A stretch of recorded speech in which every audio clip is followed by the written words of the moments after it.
शं वरुणः शन्नो भवत्वर्यमा शन्न इन्द्रो बृहस्पतिः शन्नो विष्णुरुक्रमः ॐ शान्ति शान्ति शान्तिः।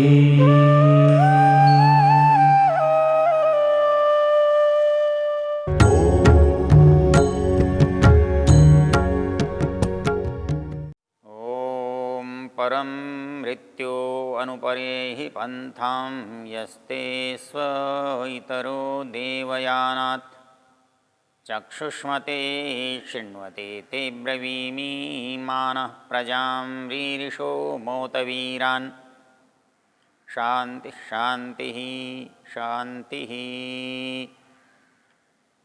हम इस वेद ज्ञान की चर्चा में ऋग्वेद के दशम मंडल के 18वें सूक्त की चर्चा कर रहे हैं। ये इसका ऋषि यामायनः और इसका देवता मृत्यु है। इन मंत्रों का छंद सामान्य त्रिष्टुप है और इस मंत्र में मृत्यु के बारे में बात कही गई है।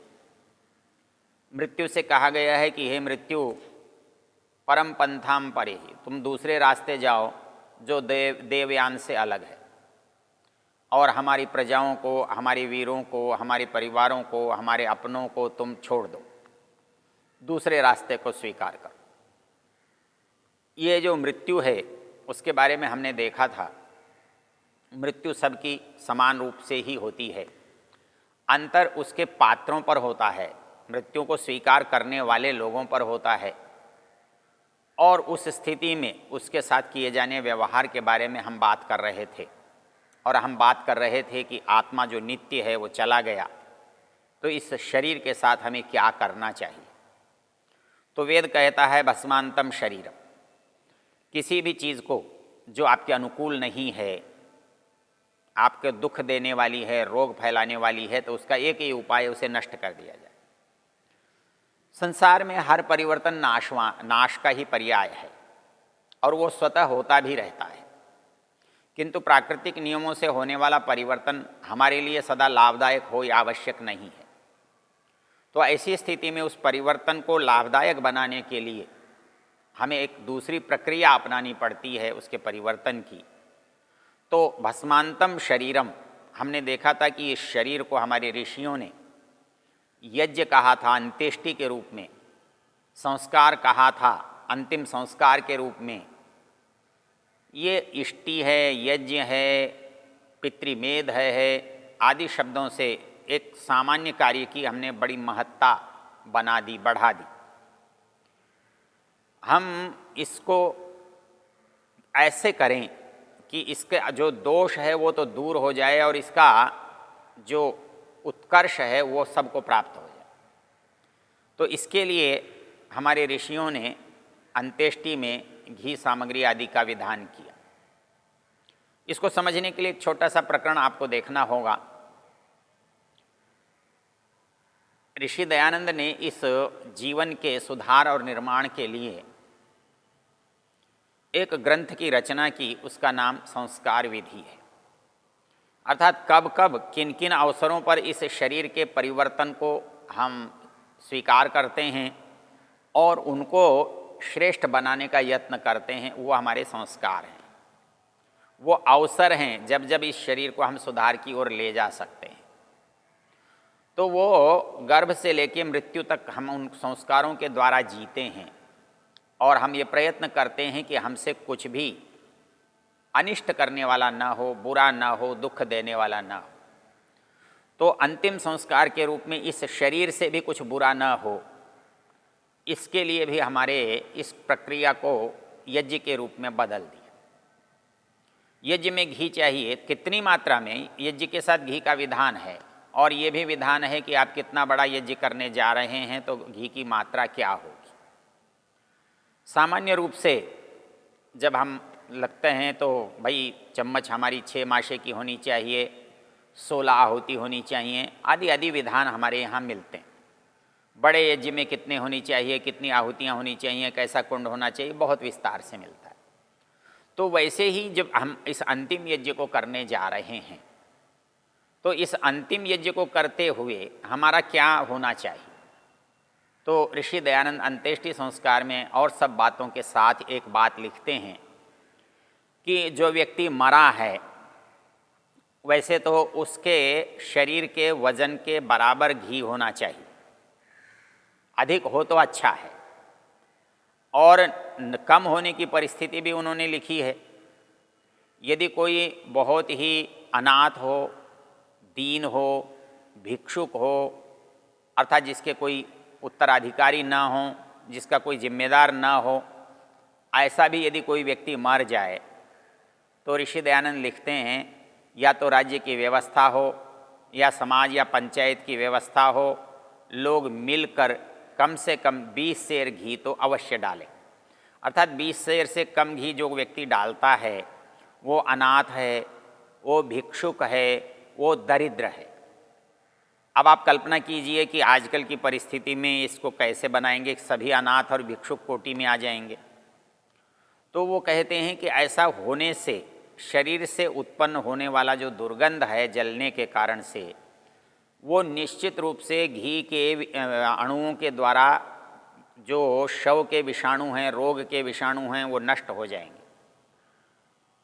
अग्नि का गुण है विखंडन करना, वो एक वस्तु को अनेक बार तोड़ देता है, हजारों गुना लाखों गुना बना देता है, फैला देता है। और घृत का गुण है विष का नाश करना। तो अग्नि में जब घृत के परमाणु होंगे तो शव के अंदर से उत्पन्न हुए हुए रोग के परमाणु उनके सामने टिकेंगे नहीं, और रोग के परमाणु नष्ट हो जाएंगे, और घृत के द्वारा वातावरण में स्वच्छता और पवित्रता का स्थान बन जाएगा। तो इसलिए ऋषियों ने इस अंतिम चीज़ को भी इष्टि कहा। लोग इसको अनेक तरह से काम में लेते हैं। जैसे जो वैदिक धर्मी हैं वो इसको जला देते हैं, और इतना ही नहीं, इस जलने के बाद इसका कुछ शेष रहता है क्या? ऋषि दयानंद लिखते हैं शेष तो केवल मुट्ठी भर राख होगी, थोड़ी बहुत हड्डियां हो सकती हैं। आप उनको इकट्ठा कीजिए, स्थान खाली कर दीजिए ताकि दूसरे शव को जलाया जा सके, और जो राख मिली है उसको आप ऐसे स्थानों पर, खेतों में, पेड़ पौधों में डाल दीजिए।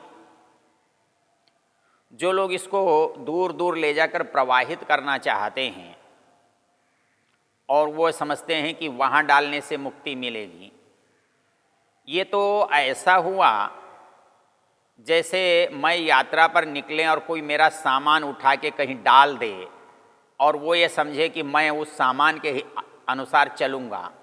ये कैसे संभव है? जब मेरा सामान मेरे से अलग हो गया तो मेरे साथ जा नहीं सकता और मैं उसके साथ जा नहीं सकता। तो इसलिए कोई आदमी ये समझता हो कि इस राख को नदी में डालने से आत्मा को मुक्ति मिलेगी। राख तो नदी में है, नदी में पड़ी रहेगी, पानी को दूषित भले ही करे, प्रवाहित भी हो गई तो कहीं जहाँ तक पानी रुकेगा वहाँ तक चली जाएगी, लेकिन आत्मा का उससे कैसे चले जाएगा? ये तो बड़ी विचित्र बात है कि कोई कहे कि मेरी अटैची उठाकर कोई ले गया चोर, तो कल मुझे अटैची के साथ होना चाहिए, और वो कहीं जाकर फेंक दे तो मैं वहाँ अपने आप कैसे पहुँच जाऊँगा, या वो मैं वहाँ कैसे हो जाऊँगा? तो मेरा सामान और मेरे शरीर में कुछ भी अंतर नहीं है। इनका मूल्य केवल तब तक है जब तक ये मेरे साथ हैं, जीवात्मा के साथ हैं। ये शरीर मेरा है, मेरे साथ चलता है, तब तक चलता है जब ये मेरे साथ बना रहता है। मेरा कपड़ा है, मेरे साथ तब तक चलता है जब तक इसको मैं पहनता हूँ। मेरा सामान, मेरी अटैची, मेरा बिस्तर मेरे साथ तब तक चलता है जब तक मैं उसके साथ हूँ। मेरा घर मेरा तब तक रहता है जब तक मैं उसके साथ हूँ, और जिस क्षण मैं उसको छोड़ देता हूँ वो मेरा नहीं होता। तो जैसे ही जिस क्षण मैं शरीर को छोड़ दूँगा तो वो शरीर भी मेरा नहीं होगा। मेरा नहीं होगा तो किसी का भी हो सकता है, नहीं भी हो सकता है, वो प्रकृति का ही हो सकता है, नष्ट हो सकता है। इसलिए ये कल्पना करना कि मेरी अस्थियों का प्रवाहित कर देने से मुझे मुक्ति मिलेगी, मुझे तो मुक्ति मेरे शरीर से उसी क्षण मिल गई जब मैं अलग हो गया। उसके बाद आप क्या करते हैं, आप कुछ भी करते रहिए, ये आपकी इच्छा है। आप इसको किस तरह से उपयोग करके इससे क्या लाभ हानि उठाते हैं, वो आपकी इच्छा की बात है। विचित्र बात यह है कि इस शरीर को भोजन मैं कराता हूँ तो मुझे लगता है कि मैं कर रहा हूँ, इसलिए लगता है कि मैं इसके साथ हूँ। जैसे मेरे साथ चलने वाले आदमी को आप खिलाएंगे तो मुझे लगेगा कि बहुत अब मेरी भी तृप्ति है। मेरा आदमी भूखा रहे तो मैं कैसे प्रसन्न रह सकता हूँ, मैं भूखा रहूँ तो मेरा शरीर भूखा रहे तो मेरी आत्मा कैसे प्रसन्न रह सकती है। तो जो मेरे जितना नज़दीक होता है वो उतना मुझे प्रभावित करता है। और जब जो चीज़ मेरे से दूर चली जाए, फिर वो चाहे मेरा शरीर ही क्यों ना हो, फिर वो मुझे प्रभावित कैसे करेगा, मेरा उसका संबंध ही समाप्त हो गया। तो जब संबंध समाप्त हो गया तो प्रभावित करने का प्रश्न ही पैदा नहीं होता है। इसलिए कोई व्यक्ति ये सोचे कि गंगा में प्रवाहित करने से या ज़मीन में गाड़ने से या आसमान में छोड़ने से उस आत्मा का कोई संबंध बचा रहेगा, वो गलत है। और ये सोचना कि किसी को खिला देने से और किसी को मिल जाएगा, ये भी उतना ही गलत है। शरीर जिसके साथ ही नहीं है, जिसका है उसको मिल जाएगा। जो खा रहा है उसकी तृप्ति हो जाएगी, जो नहीं खा रहा है उसकी तृप्ति कैसे हो जाएगी, और शरीर के बिना खाएगा कैसे।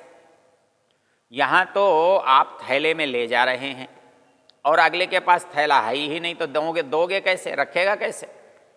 आप पात्र में ले गए हैं, पात्र उसके पास है तो आप पात्र से पात्र में डाल सकते हैं, पात्र में दे सकते हैं। लेकिन आपके पास पात्र है और दूसरे के पास पात्र ही नहीं है, तो आप अपने पात्र की वस्तु दूसरे को कैसे देंगे, वो संभव ही नहीं होगा। इसलिए ये सोचना कि कुछ बाद में करेंगे तो ठीक होगा, वो गलत है। ऋषि दयानंद लिखते हैं कि तीसरे दिन के बाद कुछ भी कर्तव्य शेष नहीं रहता, और शेष यदि रहता है तो स्मृतियां हैं।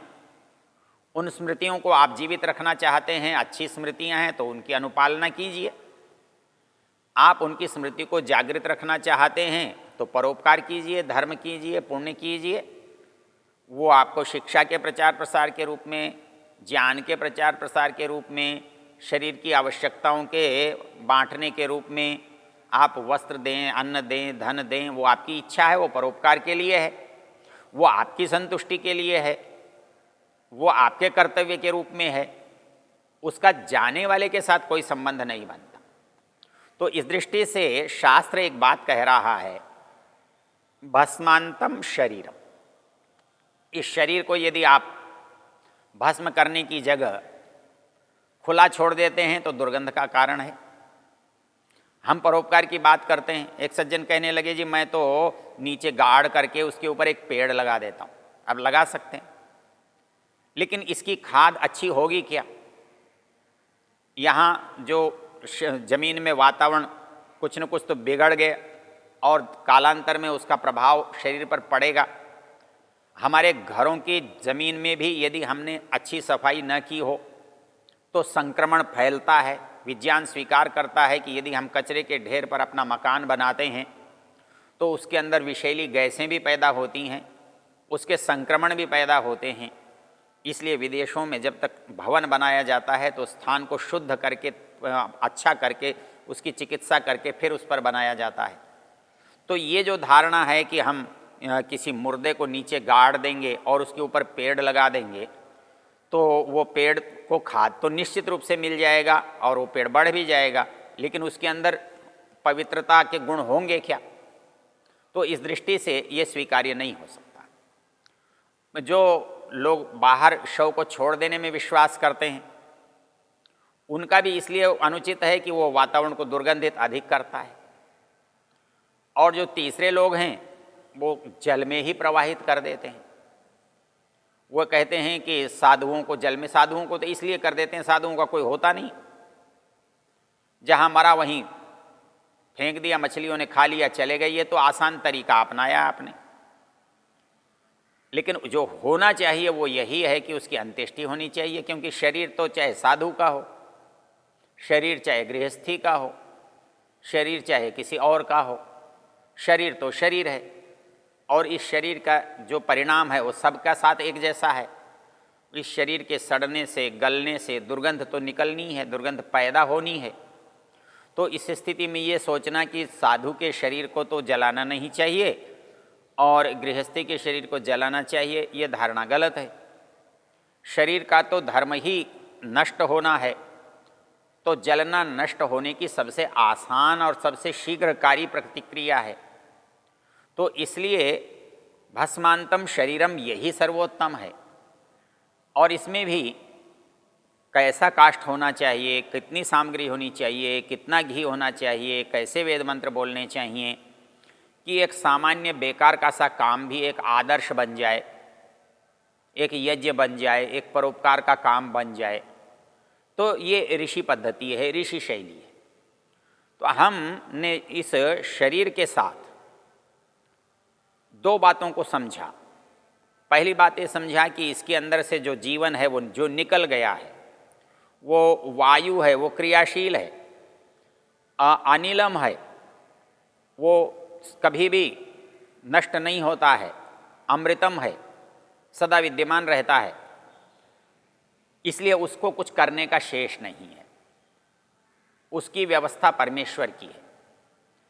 वो जन्म के बाद हमसे जुड़ता है और मृत्यु के बाद हमसे अलग हो जाता है। इसलिए जैसे हमारे जन्म या गर्भ में आने से पहले उसके प्रति हमारा कोई उत्तरदायित्व नहीं था या उसकी हमारी कोई पहचान नहीं थी, वैसे ही मृत्यु के बाद भी उसकी हमारी कोई पहचान नहीं रहती, उसके प्रति हमारा कोई उत्तरदायित्व नहीं बनता। संस्कार सबके अपने रहते हैं और अपने अपने संस्कारों के साथ परमेश्वर की व्यवस्था के साथ उसकी गति होती है। जो लोग ये समझते हैं कि वो 12वां मनाना चाहिए, कि एक साल मनाना चाहिए, कि 6 महीने चलना चाहिए, उनकी अपनी संतुष्टि है। इसमें दो मुख्य कारण काम करते हैं। एक तो मनुष्य की भावुकता है, मोह है, आसक्ति है, उसका बंधन है, और उसको वो जितना याद करता है उतना उतना उसको स्मरण कराने वाली वस्तुओं से उसका लगाव होने लगता है, उसके प्रति प्रेम प्रदर्शित करता है।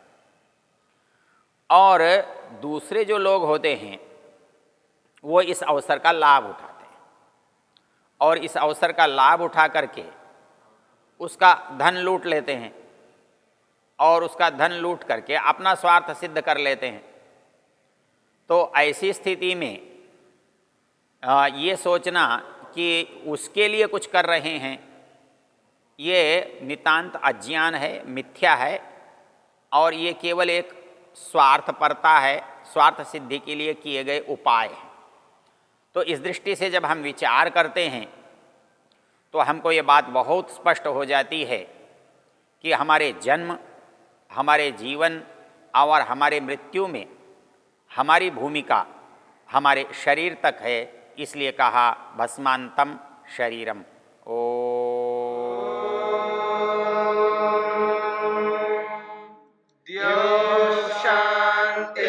शांतिरंतरिक्षं शांतिर्पृथिवी शांतिरापः शांतिरोषधयः शांतिः वनस्पतयः शांतिर्विश्वे देवा शांतिर्ब्रह्म शांति सर्वं शांति शांतिरेव शांति शांति।